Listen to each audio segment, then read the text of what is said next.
हरि ओम आत्मीय भक्तजनों, सप्रेम जय श्री हरि। ओम ऐम ओम जय मां सरस्वती। आज का प्रसंग है प्रेम के विषय में। प्रेम की परिभाषा करना चाहता हूँ, पर क्या परिभाषा दूँ समझ में नहीं आता है, क्योंकि प्रेम की परिभाषा हो ही नहीं सकती। प्रेम वाणी की वस्तु नहीं, प्रेम अंतर हृदय की वस्तु है। प्रेम किया नहीं जाता है, प्रेम हो जाता है। तो फिर वैसे प्रेम की परिभाषा लिपिबद्ध कर पाना संभव नहीं है। प्रेम मात्र 2.5 अक्षर का है, जिसके विषय में कबीरदास जैसे महान संत ने लिखा है, पोथी पढ़ पढ़ जगमुआ, पंडित भया न कोई, 2.5 अक्षर प्रेम का, पढ़े से पंडित हो। पंडित का मतलब जाति से नहीं, पंडित ज्ञानी को कहते हैं। बहुत सारे पोथियों को पढ़ लेने से कभी कोई पंडित नहीं हुआ। जिसने 2.5 अक्षर का प्रेम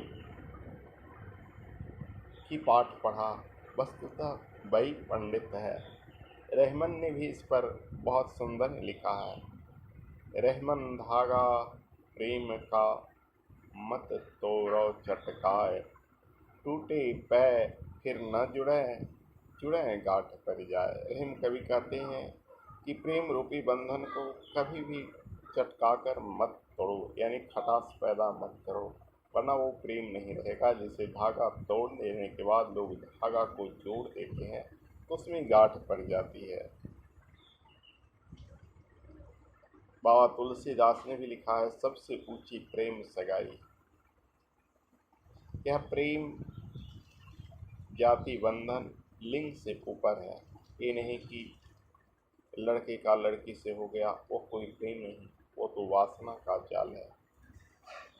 प्रेम अंतर हृदय की पटल है से निकलता है, और भक्त का भगवान से होता है, मनुष्य का मनुष्य से भी होता है, जीव मात्र से भी होता है। क्योंकि आत्मवत सर्वभूतेषु, जो अपनी आत्मा से सभी भूतों को, किसी को भी हिंसा न करना, किसी भी प्राणी का वध न करना, सभी प्राणियों को आत्मवत मानना, यह भी प्रेम है। और सच पूछो तो सही परिभाषा यही है।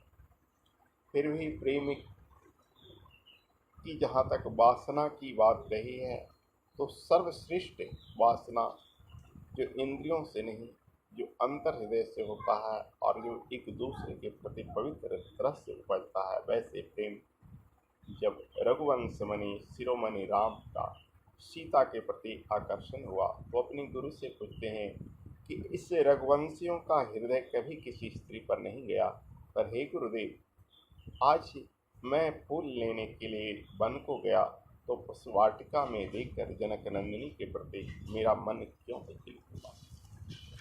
ऐसे ही श्री कृष्ण का राधा के प्रति आकर्षण। भगवान शिव जो सदा समाधि में लीन रहते थे, महायोगी थे, जिन्होंने कामदेव तक को भस्म कर दिया, वैसे योगी का पार्वती के प्रति आकर्षण। जब पार्वती पहले आकर्षित हुई, बाद में भगवान महादेव आकर्षित हुए, तभी दोनों का विवाह संपन्न हुआ, तभी तारकासुर का वध हो सका। ऐसे ऐसी देवी देवताओं की श्रृंगार रस की कहानियों में प्रेम के पवित्र संबंध का वर्णन मिलता है। उसके बाद आधुनिक कथाओं में भी जो सर्वश्रेष्ठ प्रेमी हैं, उनमें लैला मजनू की नाम आती है। लैला मजनू का भी प्रेम कोई जिस्मानी संबंध नहीं था। जिस समय लैला मजनू एक ही मकतब यानी गुरुकुल में पढ़ते थे, उस समय किसी की भी जिस्म बाल्यकाल में उत्तेजना नहीं होती है। जब भी जिस्म उत्तेजना होती है तो 14 साल 10 साल के बाद ही होती है। उससे पूर्व एक दूसरे के प्रति कोई उस ढंग से आकर्षित नहीं होता है जहाँ वासना के जैसे। फिर भी लैला मजनू एक दूसरे के प्रति आकर्षित थे। और इतना ही नहीं, जब गुरुजी लैला को मारते थे तो मजनू के पीठ पर वाम करता था, मजनू को मारते थे तो लैला के पीठ पर वाम करता था। जहाँ कोई वासना की संपर्क नहीं।